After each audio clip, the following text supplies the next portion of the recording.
So 15 years ago, when I started eating healthier, I had quit consuming sugar, I had cut all sorts of chemical additives out of my diet.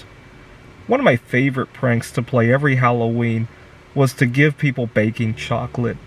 I was going to college and I had a home with roommates, and Halloween would come and I would give kids baking chocolate, and kids would vomit at our doors. And I just thought that was kind of funny, at the same time raise a little bit of awareness about healthy eating. And the second Halloween I did this, later that night, one of the kids' moms had come by, very upset, asking me exactly what I had put in the candy. She mentioned that her kid has ADHD, and she needs to know what I had given her kid. And when I said it was baking chocolate, she got upset that, well, she was relieved that it wasn't poison, but she got upset that I had made them worry the whole time. And I said, well, if you're worried about poison, you ought to be worried about all the candy that your kid is getting from everybody else's home, because I bet I'm the only home in the whole United States that isn't giving your kid poison tonight, right? Sugar, MSG, trans fat, all that. I used to be smug about my healthy eating. I probably wouldn't say that today. Today I probably just quickly backed down, apologized, and maybe said, I took the prank a little bit too far. But back then, I just started eating healthier, and I was smug about this. So I bragged about how all the other homes were giving her son poison. I wasn't. She got even more upset, but she quickly took it back, because she realized I was correct in that statement. I wasn't necessarily politically correct, but I was scientifically correct.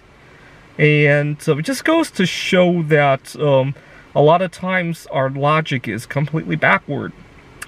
Now, oftentimes, I get into situations where I work at a tutoring center, right? Now, I have dietary restrictions myself. I gotta be careful, right? I like to avoid coming into contact with chemical additives because I have high-functioning autism.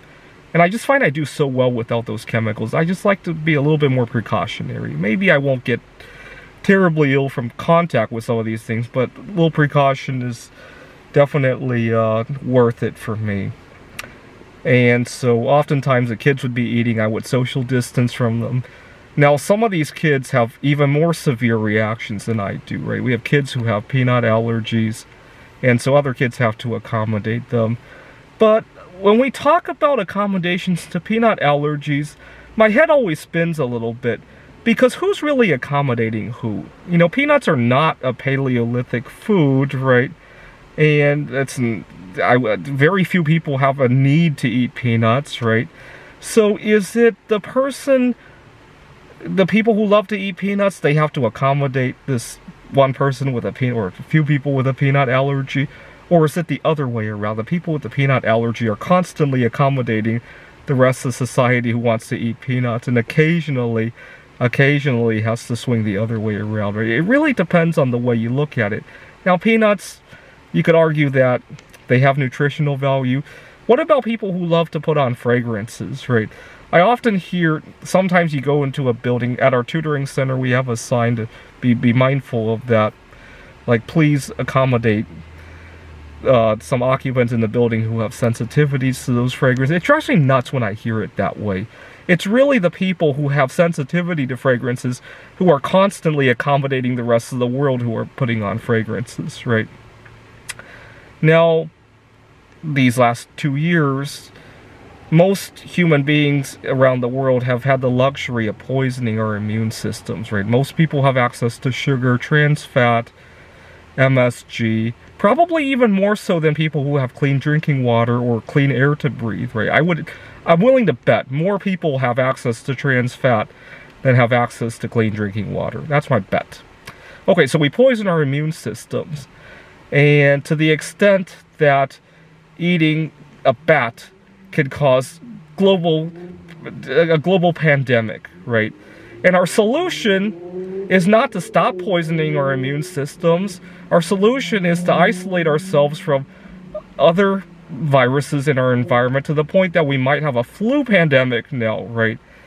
Just completely. And actually, the restrictions we had the last couple of years pretty much guaranteed more people were going to consume even more sugar, MSG, trans fat, chemical additives, not get enough exercise, not have social connectivity, and all the rest that could cause even more damage to our immune system. Completely backwards, right? Now, right now as I speak, we have significant inflation, and our solution to that is that some jobs will pay you the same day you work, right? Same day pay, next day pay, and all that. And they talk about it like it's a benefit, right? Well, here's the thing. When you trade something for something else, right? Do you call it, let's say I trade, what is the ratio now? 80 ounces of silver for 1 ounce of gold, right? I expect to get the 1 ounce of gold the minute I turn in the 80 ounces of silver, right? And if you tell me that instead of giving it to me next week, you're going to give it to me today, and you call that a benefit, what kind of logic is that, right? So, for many, many decades, right, we've had to float our employers money for anywhere from a week to a month. Now we don't have to do that anymore, and now it's called a benefit, when we were benefiting the employer the whole time, right? Anyway, some food for thought on some backward logic that I see all around us.